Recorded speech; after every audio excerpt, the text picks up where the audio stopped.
नमस्कार, मी हेमलता काकडे. आपल्या easy to learn English या सदरात आपलं सर्वांचं स्वागत आहे. आज आपण टेन्सचा 11वा भाग पाहत आहोत. 11वा प्रकार त्याचं नाव आहे पास्ट परफेक्ट कंटिन्युअस टेन्स. मराठीतून याचा अर्थ होतो चालू पूर्ण भूतकाळ. तर हा काळ कधी वापरायचा त्याचं इंग्रजीतून स्पष्टीकरण करायचं झालं तर असं करण्यात येईल की it is use for an action that began before a certain point in the past and continued up that time. म्हणजे एखादी कृती, मराठीतून स्पष्टीकरण करते, एखादी कृती त्या वेळेला पूर्ण झालेली होती आणि तीच कृती कंटिन्यू झालेली होती हे सांगायचं असेल तर पास्ट परफेक्ट कंटिन्यूअस टेन्सचा वापर करतात. हे जेव्हा आपण उदाहरण पाहू त्यावेळेला जास्त अधिक स्पष्टपणे समजण्यात येईल. याचा आपण नेहमीप्रमाणे फॉर्म्युला पाहू. कर्त्यापुढे subject plus had been plus क्रियापद आणि त्याला ING प्रत्यय. याची रचना या पद्धतीनं आहे की कर्त्यापुढे हॅड बीन आणि क्रियापदाला ING प्रत्यय लागतो. आता याचं उदाहरण पाहूया. At that time he had been writing a novel. पाहता आपला जसा फॉर्म्युला आहे त्या पद्धतीनं हा झाला कर्ता, त्याच्या पुढे झालं हॅड बीन आणि क्रियापदाला काय लागला, ING प्रत्यय लागला. त्यावेळेला तो, म्हणजे याचा मराठीतून कसा अर्थ होतो, त्यावेळेला तो ती नॉव्हेल लिहित होता. म्हणजे त्याची त्यावेळची क्रिया त्याची चालू होती, परंतु आता नाही. त्यावेळेला तो ती कादंबरी लिहित होता. किंवा when mister Trivedi came to the school in 1995. When mister Trivedi came to the school 1995, mister Anand had already been teaching there. जेव्हा मिस्टर त्रिवेदी शाळेमध्ये आले त्यावेळेला मिस्टर आनंद हे तेथे काम करत होते. जेथे काम करत होते हे मला सांगायचं आहे, या वेळेला नाही, त्या वेळेला.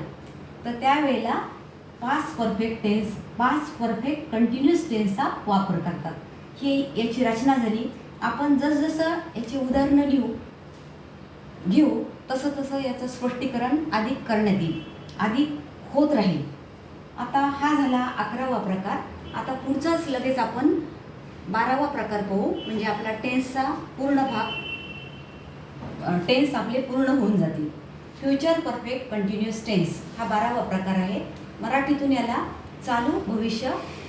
चालू पूर्ण भविष्यकाळ असेही म्हणतात. तर नेहमीप्रमाणे आपण याची रचना पाहूया. सब्जेक्ट पुढे विल किंवा शाल प्लस शाल हॅव हे कंपल्सरी आहे.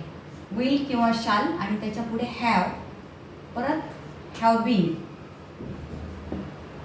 बीन प्लस वर्ब प्लस क्रियापदाला ING लागतो.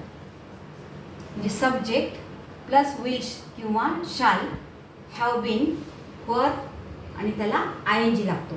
तर हा काळ इंग्रजीतून याचं स्पष्टीकरण करायचं झालं तर असं म्हणण्यात येईल की future perfect continuous tense is use for actions which will be in progress over a period of time and that will end in the future. म्हणजे एखादी कृती प्रोग्रेसमध्ये आहे. एखादी कृती, याचं आपण माहिती पाहत आहोत. एखादी कृती प्रोग्रेसमध्ये आहे व ती भविष्यकाळात संपणार आहे हे सांगायचं असेल तर पूर्ण चालू भविष्यकाळ असं त्यावेळेला वापरतात. आता याचं इथं उदाहरण मी दिलं. By next March we shall have been living here. पुढच्या मार्चमध्ये आम्ही येथे राहत असू. पुढच्या मार्चमध्ये आमची राहण्याची क्रिया प्रोग्रेसमध्ये भविष्यकाळात ती पूर्ण होणार आहे. आत्ता काहीच नाही आहे त्याचं. आम्ही पुढच्या मार्चमध्ये आम्ही येथे राहत असू, याचा उदाहरण असं होतं. आणि किंवा अजून दुसरं उदाहरण, ह्याचे आपण अजून वाक्य तयार केल्यावर आपल्याला त्याचं अजून स्पष्टीकरण सोपं जाईल. तर अशा पद्धतीनं आपले दोनही काळ हे पूर्ण झाले. फक्त याचे जास्तीत जास्त आपण जितके उदाहरणं तयार करू, जितके वाक्य आपण तयार करू, मराठीतून समजावून घेऊ, इंग्रजीतून त्याचं करू, तितकं आपल्याला हे सोपं जाईल. आजचा आपल्या टेन्स हा भाग इथेच संपला. पुन्हा आपण पार्ट्स ऑफ स्पीच पाहणार आहोत. थँक्यू.